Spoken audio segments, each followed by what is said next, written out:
that I think that definitely plays a lot into how we manage money and how I manage money and my thought processes and the things that I do with money. But once I started living around the world, it did like a total 360.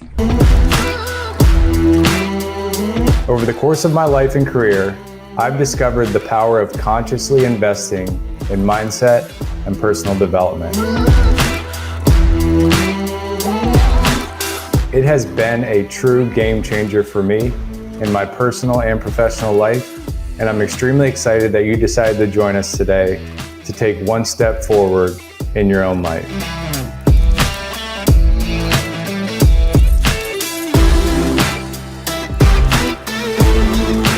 Most of my breakthroughs have come from one-on-one conversations.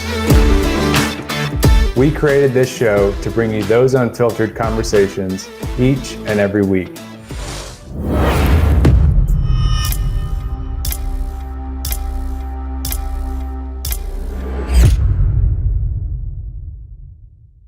Hello, and welcome back to the Connected Mindset Live. I'm your host, Greg Tomczyk. Extremely excited to be back with you this Friday. Whether it's morning, afternoon, evening, hope you're having a wonderful day.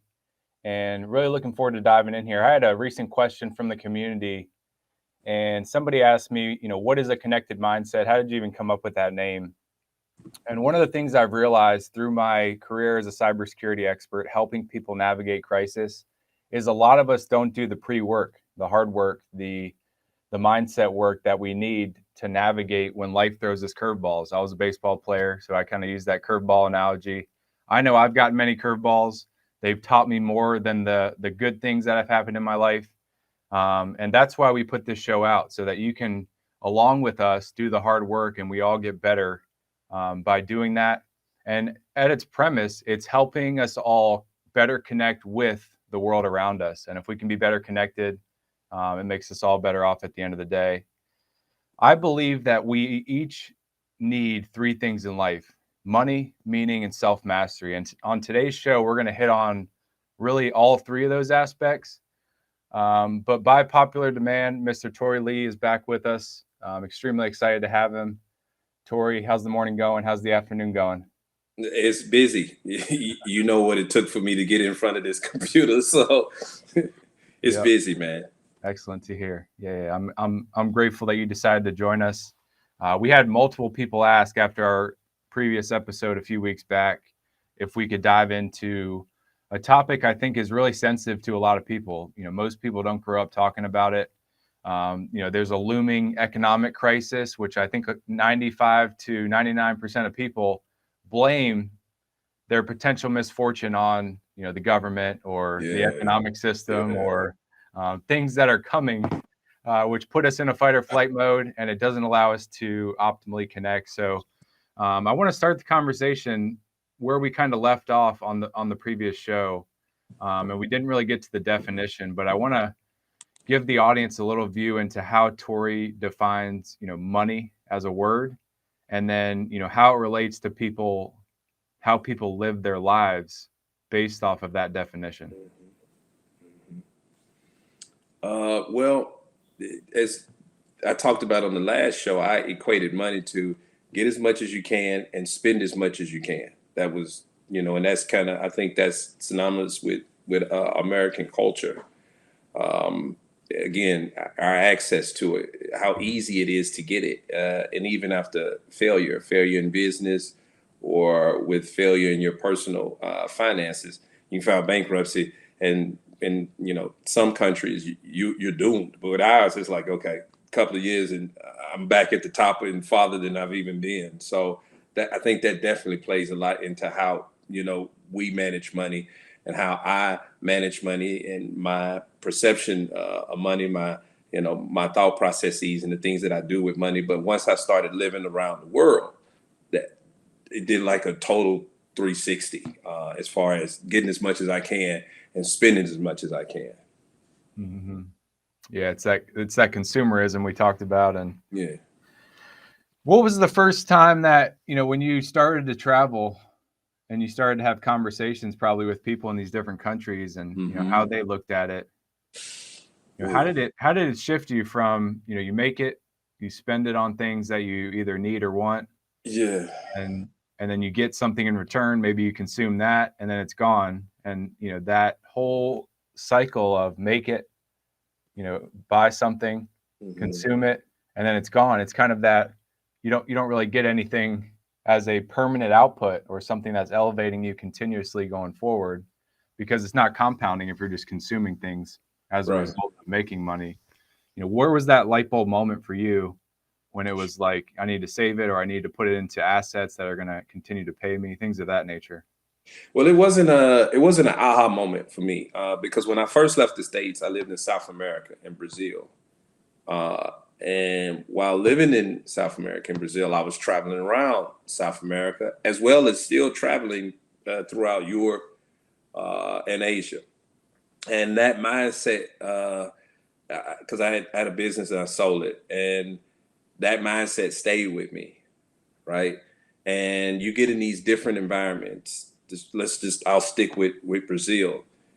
And of course, we see how in America, how we treat people that have accumulated, substantial wealth, and that's relative. But I think it's amplified. Well, I know it's amplified. When I was living in Brazil, people, you can almost, I'm almost uncomfortable to say this. It's more like you're worshipped. I can give you verbatim what a woman said to me. I was having coffee one day at a place, and believe it or not, someone else said this to me in Europe, a business that I was trying to do business with. And she was like, "But you're from America. It's so big. You guys are so big. You can do whatever you want to do." So they see that. And then they treat you like that.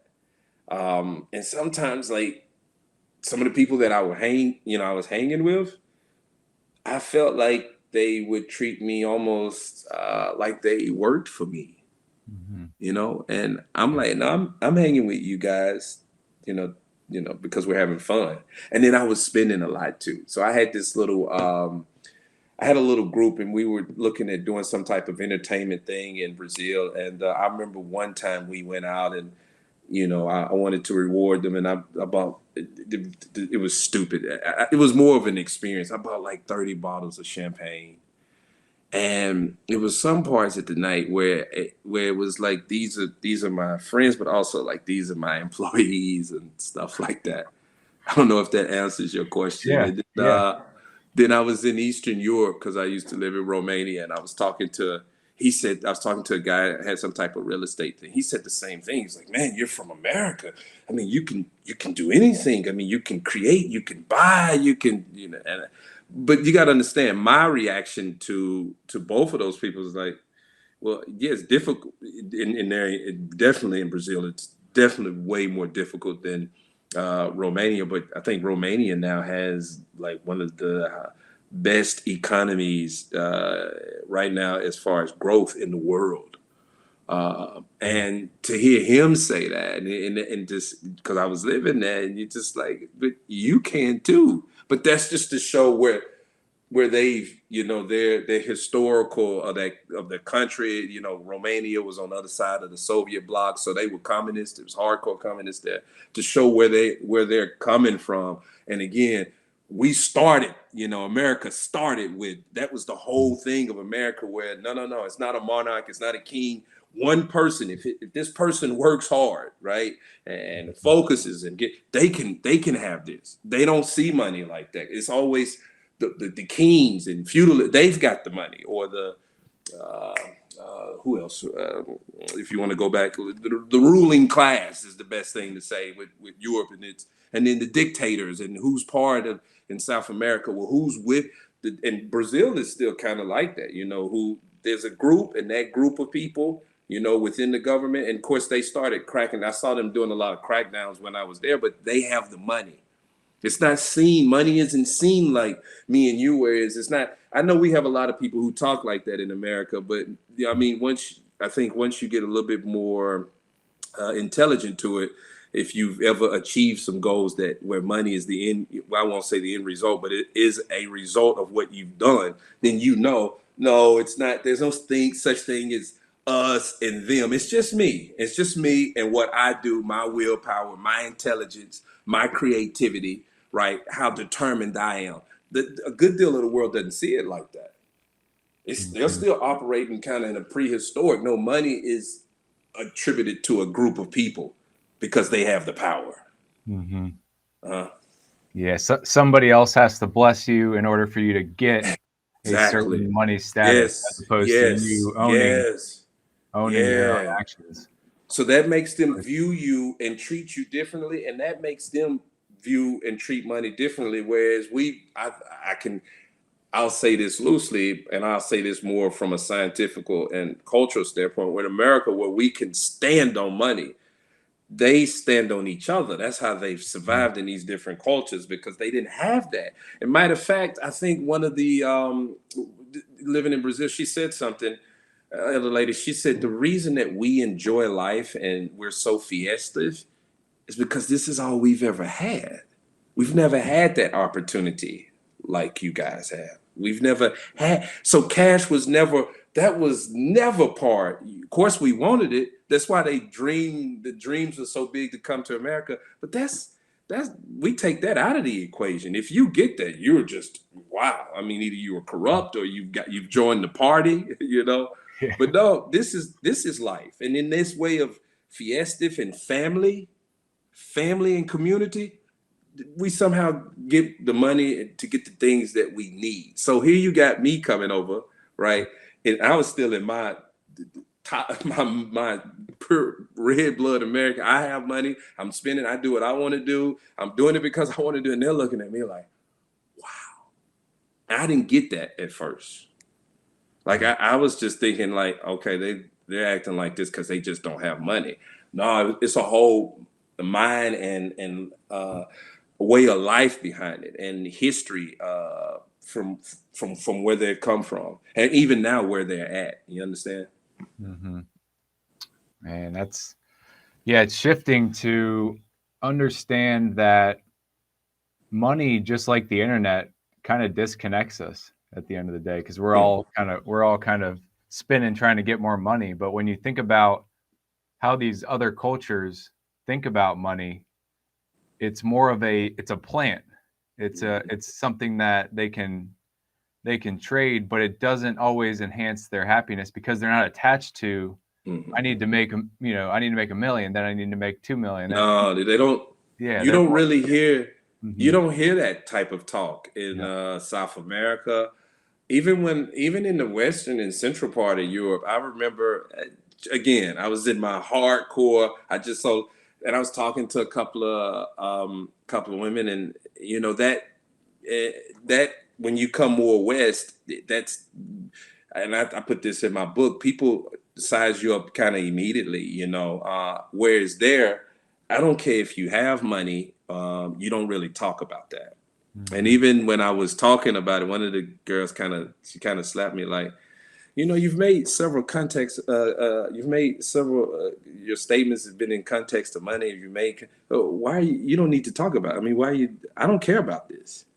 I Mhm. don't think I've ever really heard anybody tell me in our home country. I don't care about money.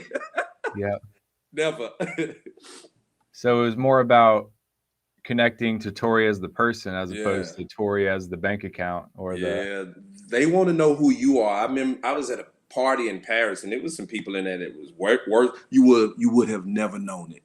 Mhm. They don't dress, and the conversations are never, "What do you do?" That's when I had written this in my book, but I didn't.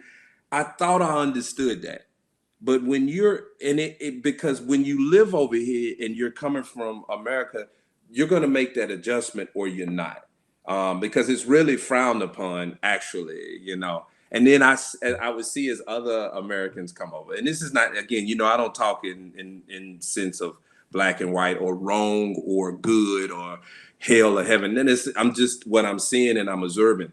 And I would see them immediately start talking about their money, you know. But these people, a good deal of you, at least then, and even now, they just don't do that. They want to know who you are, okay, and you know, what is your intelligence like? Are you cool? You know, are you fun to be around? Are you trustworthy? Is it? I think one of the guys said something. I was up in the country.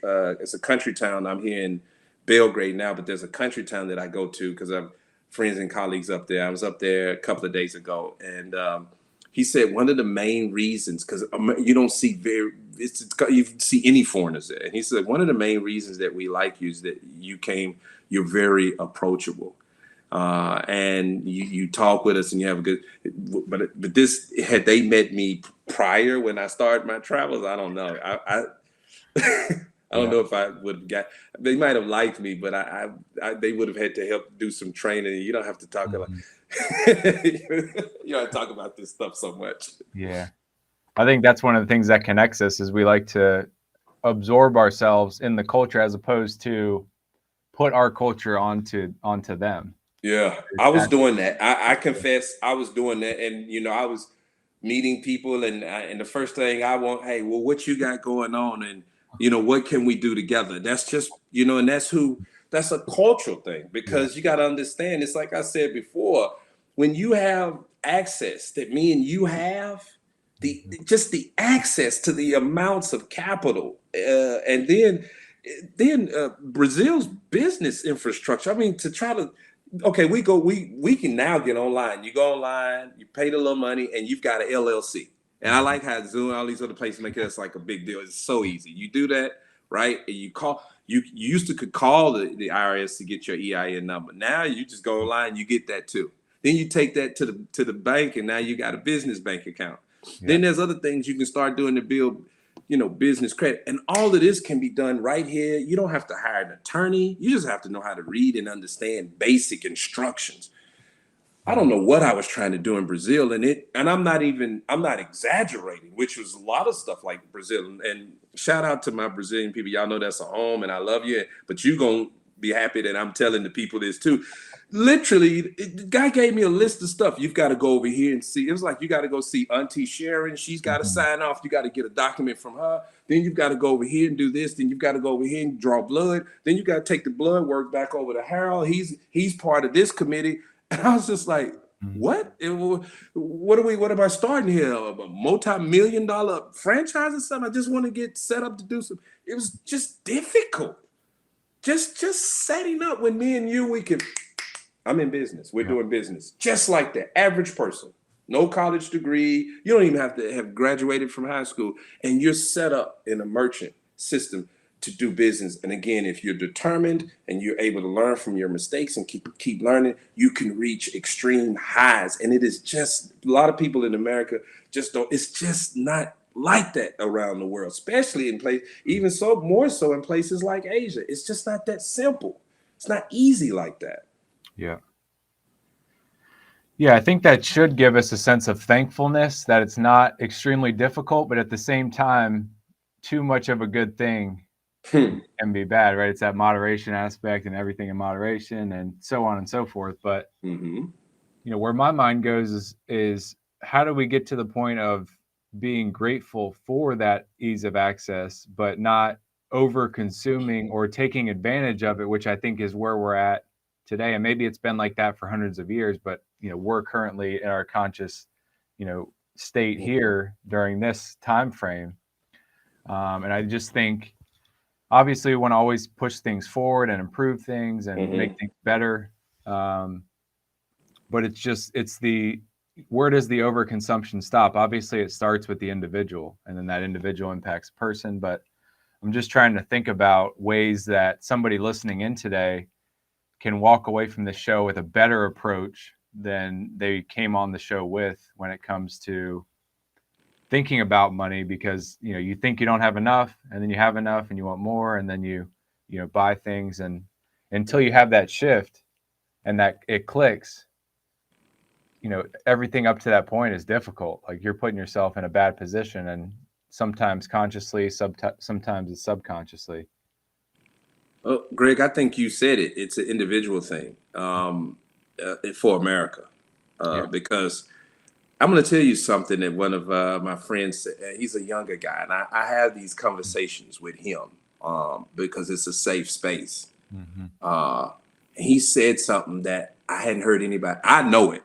I'm actually writing a book on it now. I'm doing some work on this, and because this is from research from when I was, in the university, and he said America is a political. He said you guys, it's a political country. And how that connects to this is the individualism. Whereas here in Serbia, that culture, that kept them together to gain their country, but when they lost their country for 500 years to the Ottoman, to the Turks. Well, how did they gain that back? It wasn't no individualism. It was culture. It was stuff that was passed. Food, religion, languages, dress, camaraderie, different things in how they relate to each other. That is what they held to regain, and then of course throw the rest of the world into World War II. Well, we don't have that. America is like you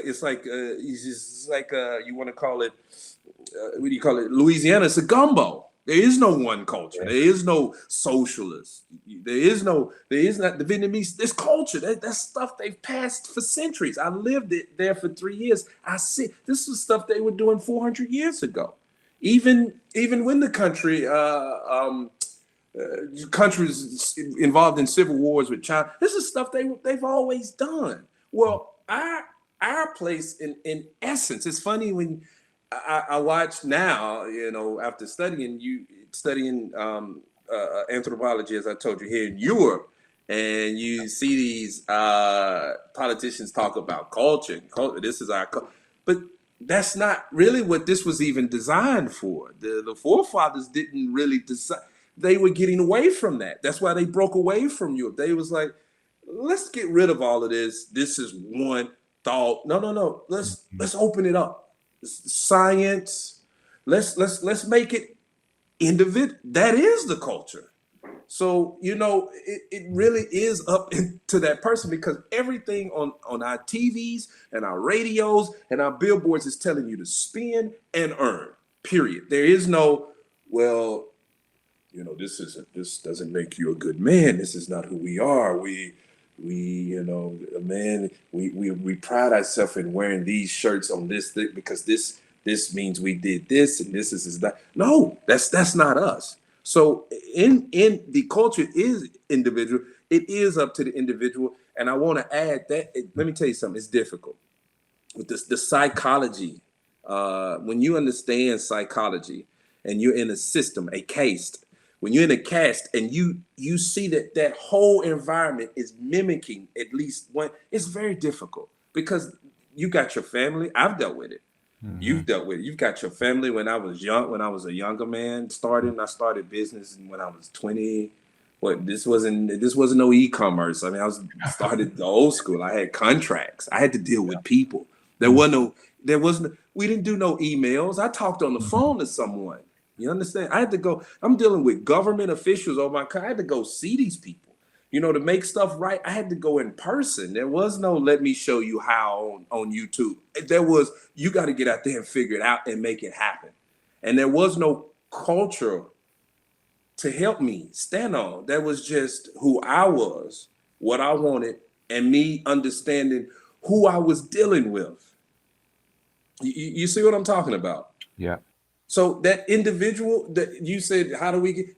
I don't believe we can, because I think that our country was set up. I end with this. You want to know the terrible thing about freedom is freedom. You're responsible. No one set it up for you. There's no platform or foundation for you. True freedom. These people, the government, that's not freedom. Freedom is, okay, the government's doing one thing, but I'm finna do what I need to do I'm not holding the government liable. I'm not holding ministers. See, here, and even in you hold the state, they holding the church. The king, everybody has somebody to point to. And true freedom, the person you're pointing to is. So unfortunately, you got people who, that'll be their thing. I'm gonna constantly talk to you all about, this is what you need to do to not get caught up. And I guess you have to subscribe to those people. But again, that still points back to you and who you are as a person and how you evolving or not evolving. You know what I mean? Because we don't have what these other people have had for hundreds, thousands of years to stand on, to fall back on when we lose ourselves in this cycle of getting and spending. We don't have that. Yeah, I think most people know the news is, bad for you as far as like all the negativity on it. Yeah. But people, a lot of the percentage of folks, at least in the United States, they still watch it because they want guidance. Like they want, like I think as people, going back to the 1700s or 1800s, we want that central point of leadership to provide us with guidance on here's a framework to live based off of. And what you just hit on was freedom. It doesn't really have that framework. We're trying to figure it out, and then you're responsible. Yeah. So it's amazing. I love this because I love the freedom of America. If you've studied it and then you lived up everywhere else, they don't really you've got to vacationing, going to these places, vacationing, staying in the tourist areas, you'll never get it. But when you start to live and deal, like that was another thing in Brazil, also with Vietnam. Oh, let me pick on Vietnam. And by the way, if anybody sees this in Vietnam, happy tech, please don't get mad at me because I'm not coming. But I want to rest. I want to do stuff. I want to stay home. I'm already traveling now, and yeah, I'm sorry, but I'm there 2-3 times a year, so you just have to forgive me. But in Vietnam, I kid you not, it's a joke, but it's reality, So they'll pass a law today. Okay, everybody, the e-visa is available to all of these countries, and then tomorrow you'll wake up, and we would say Uncle Ho and them would drink. They'll have some beers because that's part of the culture, drinking beers. They'll drink some beers. We've changed. 50% out of those 50 countries, we're only going to do 25. And then next month you'll come back and it's something totally different. So their lives and what they do is more. When we Americans could complain about the government, like no. Their lives are really connected to what the government does and to what the government doesn't do. And I learned that living over there real quickly because I stayed away from when I go to places and I stay away from the tourists and I stay away from the expats. I don't live anywhere near them and I don't go anywhere where they go. But you can hear rumblings. They would complain because they're doing this binary comparison from where they come from, but they didn't really catch the drift of what they were even complaining about. Is here? This is their way. Where it's coming from the West, we are free. The government will pass something. Okay, there's ways around it. You know what I mean? Here, you're like, okay, first we start with what the government says, even with money. Okay, then from there we go. And if while we're going down this path, the government says this is cut off, that's it. There is no let's sit it and take it and debate. It's the same thing in Brazil. You just have to get even, and this trickles down hill. Like I went in to get people couldn't believe how I did this. I went in and I got like the equivalent of a social security number in Brazil. And you're supposed to have a residence permit. And I didn't have a residence permit. And I walked in there and I guess I was just cool. And I was just, hey, with the guy and stuff. He gave me a social security, a Brazilian cigar. He was like, how did you get that? But that's Brazil. You can go, but the same person can go in there even with a residence permit. And it's possible you may not walk out of that, Well, that's not the case in America. It's just you see what the picture I'm trying to point to see how much of their governments and then also how much of the organized, which is huge here in the Balkans. That's all we've been talking about. How much of the organized corruption here controls these people's lives. So they have to look because they can't get money to do this and do that like how we do. So they have to look at other ways. They have to have something to push them forward in other ways to exist because they can't be it's difficult being individuals here, man. You need to know people because you're going to need help. You can't run to a bank that easy and get some money. A credit card debt, please. Please. Yeah. It's not easy. Yeah, there are people out there. I mean, they're selling like, if you have over a 600 credit score, you can get $100,000 credit card and start your business. And it's like, that is where the generation before me are growing up to think you have to get this $100,000 credit card, and then you start a business, and that's the dream that you need to, break out of your, situation. And that's what's being stirred around. And a lot of people on podcasts allude to it as there's some type of opposition. So it's some people against you, the healthcare system, the government, the financial, the banks, these people are kind of brainwashing you to do something that they know is going to be negative for you, the fast food, the, whatever it may be. They know it's going to be negative for you, but they make it so easy that your animal mind just kind of goes right to it, and it's that easy. It's freedom. But, yeah. Listen, that's freedom. And I told you when I did the first show with you, like I struggled to get into social media. I got my first social media account in 2019, and the only thing that pushed me to get that was that I was traveling the world. And you asked the question on the last show. You said what I want to leave, and Facebook is the only one I have. I think a good deal of the other ones are for kids. I mean, it's just sorry, I didn't mean to step on anybody's toes, but that's my feelings of it.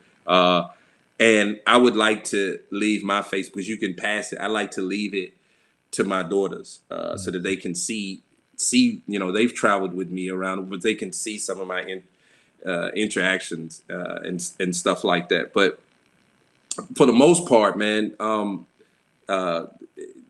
just speaking to Malatin, which is a gentleman who I went skiing with here this past weekend, and I would say 30% of everything that came out of his mouth was, even when he was dropping me off this afternoon, was pushed toward the corruption. Really? And how they're benefiting. He said because cars in Europe they're very expensive. The used cars are very expensive because it's not a real, they don't have the vast land. And he was like, this apartment over here, these apartments are $400 or $500, and then you're seeing these people, right, with driving around in these $70,000, $80,000 cars, right, and the average salary here in Belgrade and also in Eastern Europe, maybe $1,500 to $2,000. That's a really good set. 2,000, but the average is $1,200, $1,500 a month. Mm-hmm. That's the average decent. I'm not talking fast food worker. Mm-hmm. I'm talking somebody who has a decent job. And if you're getting close to 2,000, I was looking at an apartment when I was moving in Bucharest, and the guy owned the apartment, and he was a civil engineer, seasoned civil engineer. I don't know what, these people, they're inspired to tell me stuff. He's making $1,500 a month, Greg. He said, I know I can come to America and make $100,000. Oh, yeah. But he's like, here's circumventing back to what you just said, but I love my life and culture and family here. Mm-hmm. And even so much, me and my brother, we're going to combine our families and we're just going to get a house. So his wife and kids and my wife and kids, we're all going to live in one house, and I'm just going to rent this. And he was happy. Are you starting to catch? Have you ever heard anybody like talk to that? Nope. Anybody? Yeah. Even in our movies, have you even seen any shows where anybody's doing anything? Yeah, it's complete shift. I mean, and if you don't travel like you're doing, you're stuck in the jar, and you're not seeing the label. And the thing that, like what you said before I said this, and I say this sparingly, and I say this emotionally, because I know it's by a lack of experience and understanding, even for individuals who've been educated. In our system, I don't believe, I'm one of those people, I never have. I don't know how that hit me. And we could dig through. This show's it's not that long, but when I was 21, it was something in me, because I used to vote Republican, but I had my own reasons for it at 21. I was like, listen, I'm voting this because I want to be responsible totally for me. Because to me, I saw that's what freedom meant. I'm not dependent on Social Security, but I also told myself I'm not even dependent on Wall Street. Mm-hmm. Yep. True freedom is I'm dependent on me, and I'm not going to blame anyone. Because see, they're going to do what they, and that's kind of like that's definitely the mindset once you leave. Okay, as I was telling you about Mladen, with the corruption is blatant here. There's tons of Russians that they're pouring in down from because the Serbian and Russia they're like brothers, and you just know that. But their minds, I like it. That's the corruption. That's them. We're not joining them. And yeah, I get angry about it, but I'm still gonna stay in my lane. And that's kind of like how I was. I didn't want to grow up blaming anybody. I didn't want to blame the government. I didn't want to blame the majority of the majority of the population. I didn't want to blame my parents. I didn't want to do that. I wanted to say if I'm making it, it's because I'm making it, and if I'm not, it's because I'm not making it. Yeah. So what? Yeah, the government passes stuff that isn't favorable, but it also passes a lot of stuff that is favorable. I know this because I had contracts at 22 years old, right? In the South. In the South, people, in the South. Okay. So yeah, there's pluses and minuses, but isn't that life? Mm-hmm. So I think I don't know if me and you talked about this on the mountain, but this is one of those things that I keep with me since I've been traveling. When I was living in Vietnam, 97% of the time was paradise. But there was that 3% where I would have some instances. Yeah. And so what do? Do you focus on the 97%? Or do you put your mind on that 3% that they could have been ugly? Definitely, I'm not there's ugly experiences, but 90%, and that's how I came up in our country. Mm-hmm. We've got issues. But everybody does. I personally have issues, right?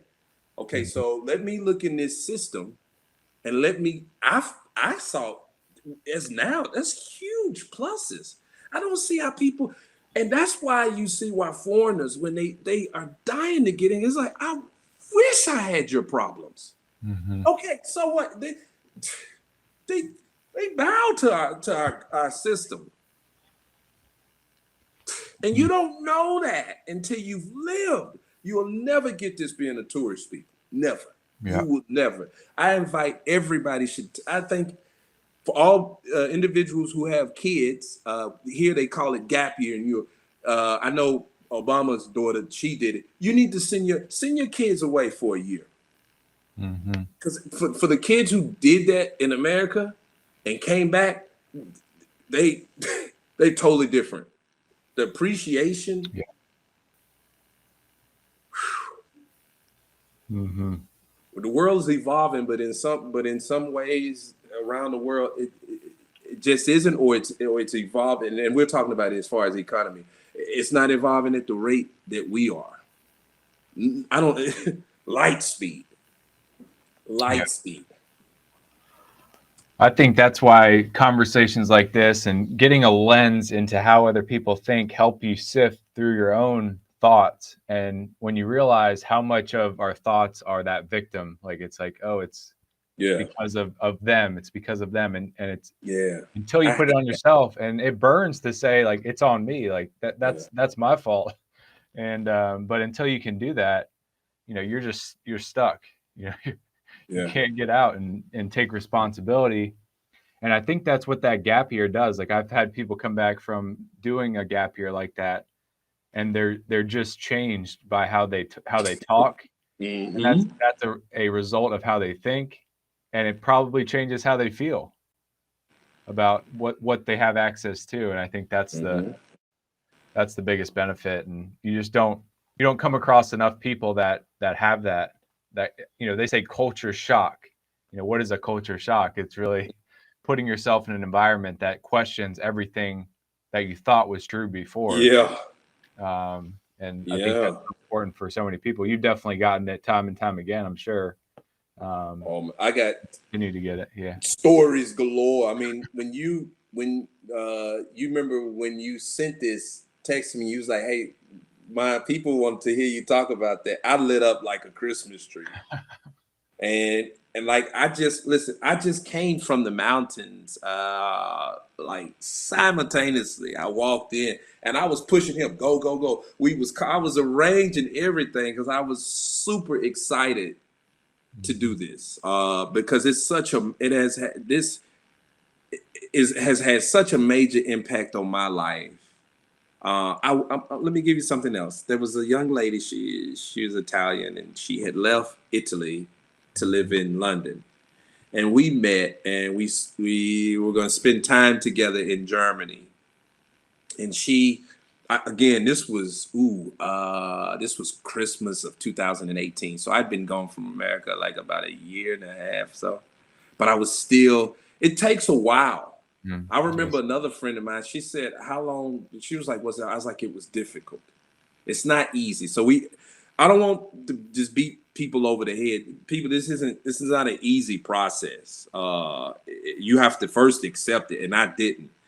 And we were out and we were having this conversation, and she which is definitely a conversation that happens with certain people around Europe and South America. And she was like, but why do you have to buy so much? Why is everything about money? She was talking like that. And you want to know what my words was? I was like, well, what difference does it make to you? If someone's, because she was equating happiness. She was, and in a philosophical argument, I won. Okay. But in the grand scheme of things, I was a big loser. Okay. Thick description. Oh yeah, I was a loser. And she says, and I told her, I said, "Hey, listen, if that's what that man wants to do, if that's his happiness, that's his thing. If his way is to earn money, that's his thing. And if it's to spend, what is it to you? That's his. Do you want to take that?" Well, 2 years later, I got what she was saying. Because then that guy, I looked on my feet. Greg, check this out. This is a good show. I'm glad to tell. This is stuff I've never told people. I was living in Vietnam. I had purchased a pair of Adidas in Romania in 2018. I left Vietnam in 2021. I still had those. Those were my only shoes, and they were in perfect. I didn't buy any more shoes. I wasn't buying things at all. And I wish I could have saved those shoes and like hung them up on the wall, because I've never had a pair of shoes that I wore and was using for 3 years as like my main shoe. Do you understand what I'm saying? But I actually felt good about that. I had a life. I didn't have things. I had a life. Yeah. I had a life over there. I didn't have time to buy stuff. I was too busy living. That's just me. I'm not picking on anybody. Don't shoot no nasty messages to Greg. It's just me. Put them in the chat. We definitely read all the messages, and everybody that comes on and subscribes, you have a free voice to dump on it and be negative, but maybe some people just need to get it out, because I think a lot of folks they want to live. They don't want to be stuck in the buying, but they keep doing it. Yeah. So it's difficult. Yeah. It's not easy. It's not a 1 week vacation that says, "Oh, I'm now shocked back to I'm shocked back to the person I want to be." It's that continual work. It's difficult. And even now, traveling, one of the reasons I took this flat, it had a jacuzzi. And it was perfect location, but it was nice, but it was affordable. And so I'm always, and I tell her, I got a girlfriend of mine, she lives in Romania, and she's a business owner. And I saw the pattern in her life, because she's just now being able to get into cash, Greg. The wall came down in what was that, around the 90s, the beginning of the 90s. Well, that was what a lot of people don't realize. There was still a huge transition going on. In Russia, they still had their communist, even though you thought it collapsed, I've looked at, they were still operating like that. And that was still pretty much, even now you can still see hints of communism here in the eastern part. Even in Prague, where I live at, you can see hints of it. It's it is still there. And I saw her get her business, and she started, and I looked back and I was like, this seems very familiar. She was always buying, always spending, always buying. Good girl. And doing good with it. She's buying things. She likes to ski, track, all of these things. And I spoke with her 2-3 weeks ago. She's in financial problems. Yeah. She's in financial problems because we had took a trip together to the south of Italy, and we were trying to rent some Vespas, and we both had enough money. And the guy was like, "I need $1,000 deposit," and I was like, "I'm not. No, for what? I mean, because I'm like, if I give you this, you can easily say, yeah, you broke that." I was like, "Nah, no." And she was pushing that, and I looked at her. I said, "Listen, sweetheart, just because you have the money, that doesn't necessarily mean you have to spend it." She paused, but I think she'd never heard that before, because I think when some people get money that definitely they hadn't had access to it or haven't had it before, they think that money, like us, is made to, maybe it's just something, it's made to spend. Yep. No, I had no problem. And we could have rented that thing for 2-3 months. I had no problem telling them, nope, bye-bye. No problem at all. That's who I am today. Nope. I could have $2 billion. I probably would have did the same thing. You know what? I'm good. We don't need it. I'm not giving you $1,000 deposit. It's just something about that. But before, bring the best one out. Bring your best Vespa out. Yeah. That's the mindset piece. I mean, that's the hard work. That's a result of the hard work and the, potentially making missteps that get you there, where now you have the way you look at it. It's not, I have it in my cup. My cup's full of it. Let's go ahead and drain the cup. Let's hemorrhage it because it's there. And it might, might start losing value. It might, might get stolen. Like it's almost like that's how we think of money. Like, we're like, someone's coming for it. Let's get rid of it as fast as possible. Yeah. It's like a friend of mine's little boy. Kid. I don't know if your children went through this, but I still think it's the cutest thing. I know we tried to break my youngest daughter with it. When you give them something and then you go for it, they turn their whole bodies like that. And we're like that with our money. Yeah. I gotta hurry. This is mine. Let me hurry up. I gotta get rid of it, because if I don't get rid of it, somebody else is gonna get it. Yeah. The opposition, them or somebody coming out. Whoever them are. Right. Whoever they are. I love it. They. It's like it's the person that's always against you, which it's really you against, it's really you against yourself. Yeah. So, until I kind of realize that, and I'm still on the journey to realize it's not you get there and then you're on top of the mountain and you figured it out.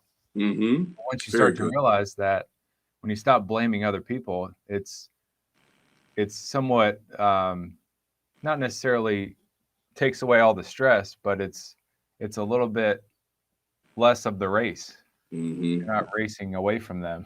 Mm-hmm. You could be racing toward them to try to make things better. So I don't know, man. I honestly can't lie to you until anything special happened. I didn't have my parents were loose, but and of course my grandparents and I knew both sets of my great grandparents, and my great grandparents were healthy until they passed in my late 20s. So I had a lot of heritage and identity passed over to me, and that helped. And they were not. They all of them had, but they were not lavish about it. I remember family, and I remember them putting love, and that was always the foundation of everything, right? But yeah, they were doctors and teachers, and my great grandmother, she got a college degree in like the 30s. I don't know, 20s or 30s, somewhere around about that time. But the mindset, if we're going to talk about mindset, this was the same woman that raised my grandfather and his sisters. They all went up to do grew up to do really well, but she stayed in the community, stayed close to a college, and would constantly keep one of the rooms or two of the rooms open to college students so that they didn't have to pay. They had a really nice house, so so the college, they were always trying to help. But not necessarily look at help as, let me go find people who are poor or homeless, because those are not the only people who need, help. Helping college students. So here's a room and you don't have to pay that much. That's what I saw, and then I would say my generation, well, actually, no, I'm going to say my mother's generation and father's generation. That's when it changed. When I look at their lives scientifically and not looking at their lives from being their son, and being let's keep it specific, being minorities, they started, the parents, my grandparents around them started doing things that wasn't really kind of synonymous to the historical raise. They started, I'm going to use this term loosely, spoiling. They allowed my father was, they were buying him a lot of stuff. We're talking 60s when this starts, 60s going into the 70s. And I listened to my mother, and I even heard stories of my father. That's when it starts, that individualism in my family. That's when it starts. At my parents, and I think my parents I think we have these labels, they're considered baby boomers.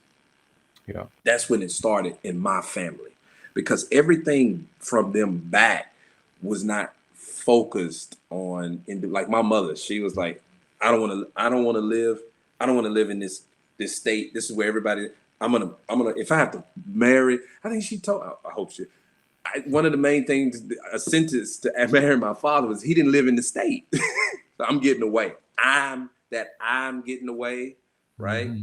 Yeah. That's when it started. And then when it got down to me and my sister, oh, it was rampant then, man. We talked about this in the 80s.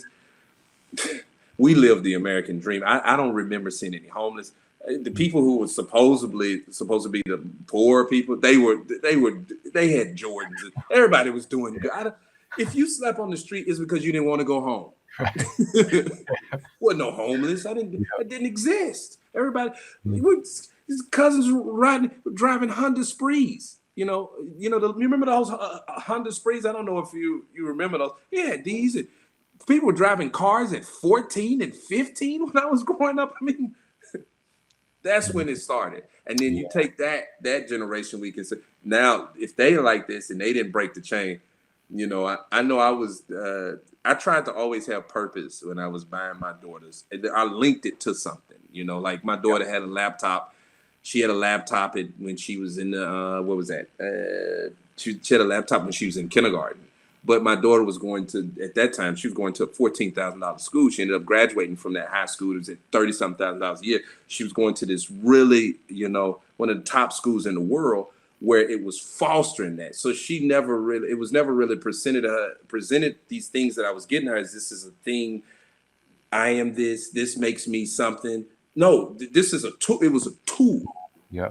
And I would use it with her because I would buy like CDs, learning CDs to, she wasn't, maybe I may have had a couple of games on it, but it wasn't a toy. Mm-hmm. You see what I'm saying? So it's a difference, right? And I would buy her these nice clothes, but I'm like, I'm buying you nice clothes because you're in certain environments. And then I would take her out to dinner. So it wasn't like there was an appreciation and a purpose to it that I was setting in her mind than just buying her stuff. You see what I'm talking about? Oh, you've got this nice bicycle. You've got this. She went to school with a good deal of the people in her classroom were worth billions. Literally. She went to school with not only just very wealthy people, but she went to school with Clint Black. I know Clint Black. That's Lily's father. Vince Gill, Amy Grant. She spent a night over Amy's house. Tim McGraw, Faith. She was going to school with their kids. So she was in this environment, and I put purpose to it. But then you could go across town into some of the lore as far as money. I'm not ranking people in the class system. And you see certain people with these same things, they're just buying these things for God only knows what reasons. Hey, listen, you're walking around, your child has got $200 shoes on and you live in a $600 apartment. It just doesn't make sense to me anymore. Yeah. You see what I'm talking about? Mm-hmm. What are you? Yeah. Is this child going to be an athlete or something, or is it walking around? This child's wardrobe costs more than mine. Yeah. Oh yeah. But that's you did it intentionally as a leadership figure that they were looking up to on how you acted and instilled in them certain mindsets that you got from your parents and then they got from their parents. And that's that generational piece that a lot of people blame it on. But how do people that don't have parents that do that, what I think that's a good way to kind of round out the discussion. Before we get there, wow. I'm gonna put the link to your book. Throw this book in the trash. Thank you. So everybody check that out. I just I'm about 75% of the way through, and this actually, has helped throughout developing what we're going to talk about today is through that book, and it's incredible. And you guys have already gotten a taste of what Torrey's brain offers the world and how he approaches things, and the book just kind of expands upon that. So definitely check it out. Thank you, looking Greg. forward to that. But yeah, Torrey. So back to kind of the people that didn't have that guidance. How do they get on the right track of, not looking at things as toys and looking at things as tools and, using them for good, whether it's money, whether it's things, whether it's just how they approach their day to day and, utilizing their bank account that has a number in there. Oh, you know what? I'm going to do something that I learned. When did I say I really got this? Ooh, yeah. At the end of my philosophical studies and back when I was in, school for philosophy, and give you the honest, not so comfortable answer to this and tell you, I don't know. Yeah. There's no way I could possibly answer that. Mm-hmm. I could conjure up some things that would fit good in like an equation type, because as you said in the last show, A plus B equals C. I could do that. But I know that that's just hypothetical. I know that that's just on a whiteboard.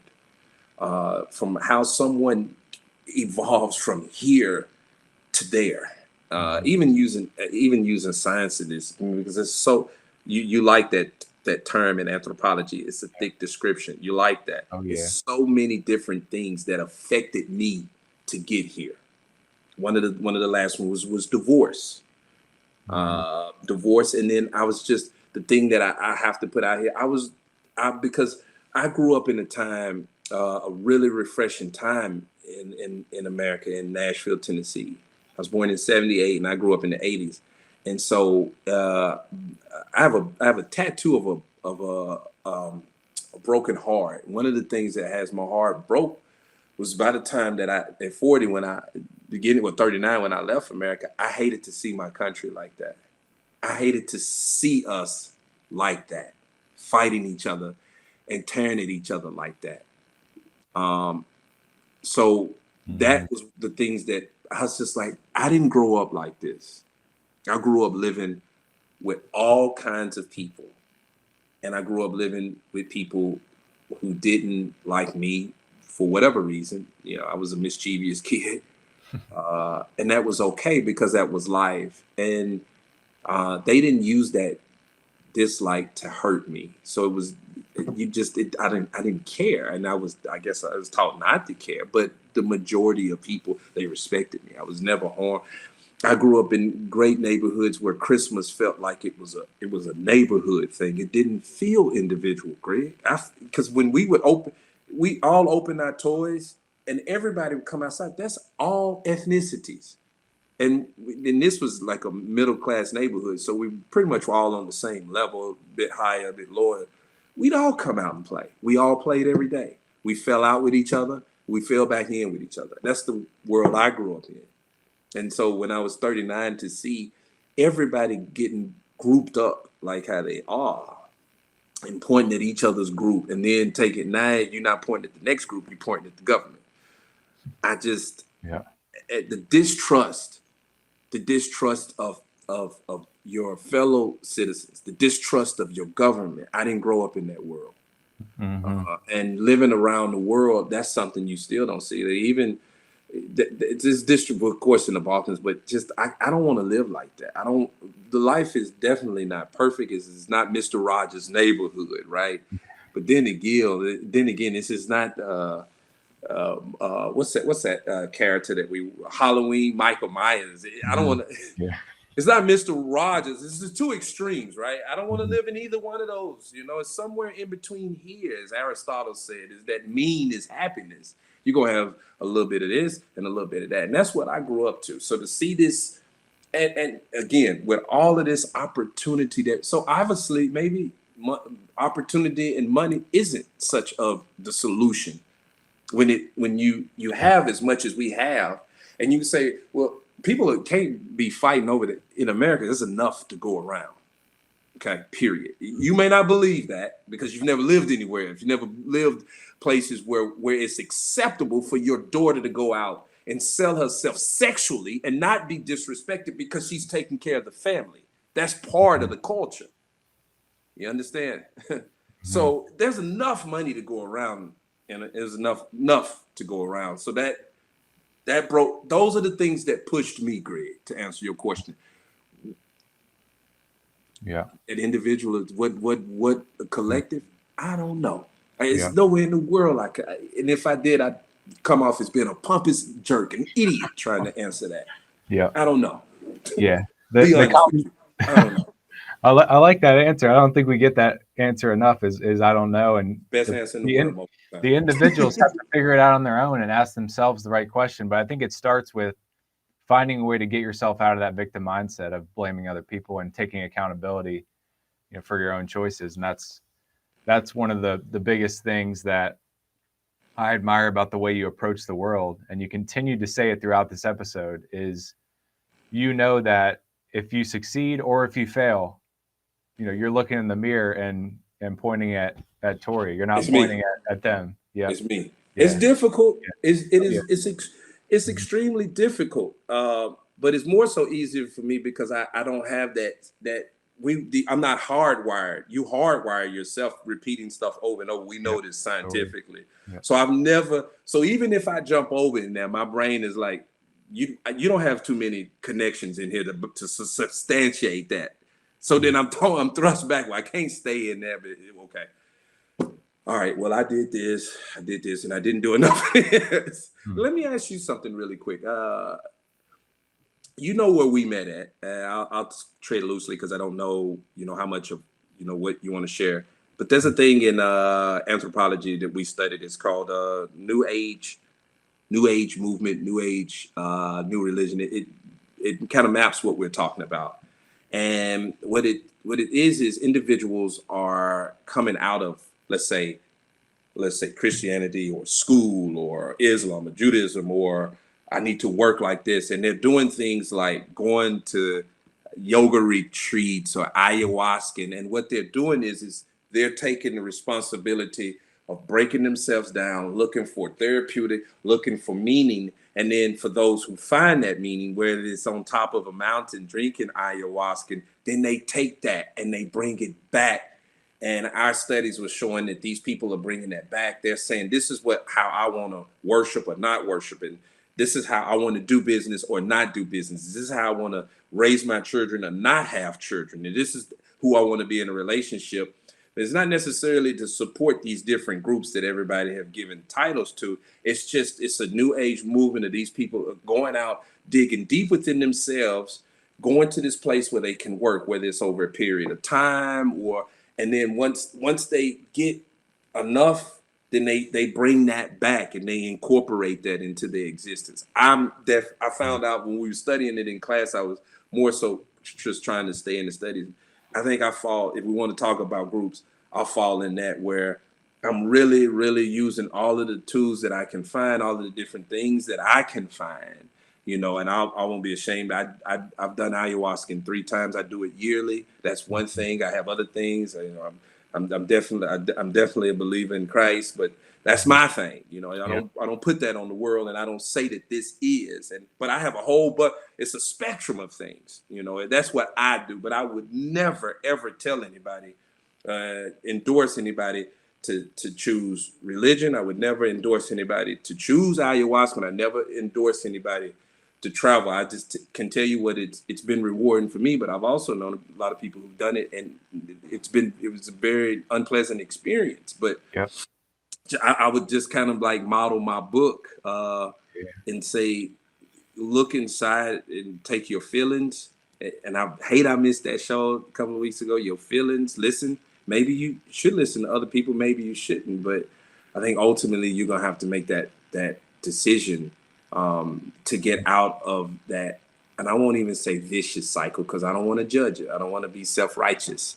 That cycle, because then again, if you don't want to leave that cycle, you're not going to go anywhere. I don't care what you do. It's not going to happen. You got to I really wanted to be here today. I wanted to be this man. It wasn't that I needed to be. Need is good, but I think we go further. You will go further.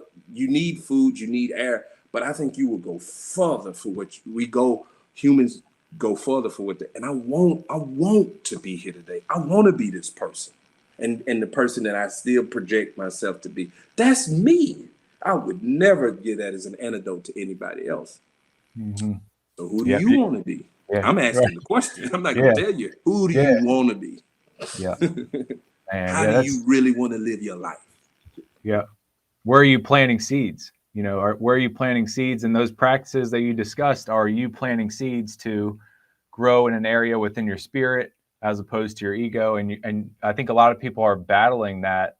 And it's this like conscious revolution that a lot of people talk about because of social media, because we have so much access. But we have to figure out practices on our own, but being exposed to these types of conversations allow people to hear other people's practice and then take it back to their own spirit and say, where do I want to plant my next seed? And I think if we plant seeds each day, each week, each month, those seeds add up to a field of beautiful flowers or food that you can utilize for your wider community, as opposed to thinking about the only thing that gets there is money.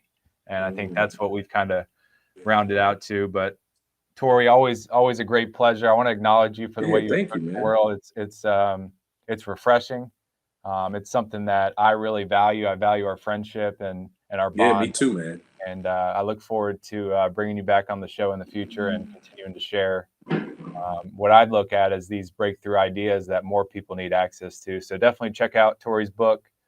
Throw this book in the trash, and you're going to have a great experience throughout that book. And Torrey, always a pleasure, and looking forward to continuing the chat. Thank you so much, Greg. Like I said, I really enjoyed this, and I jumped hurdles. It wasn't easy. It wasn't the best route to get here today. You get all set up, but I jumped hurdles because this is a treat for me as well. Thank you.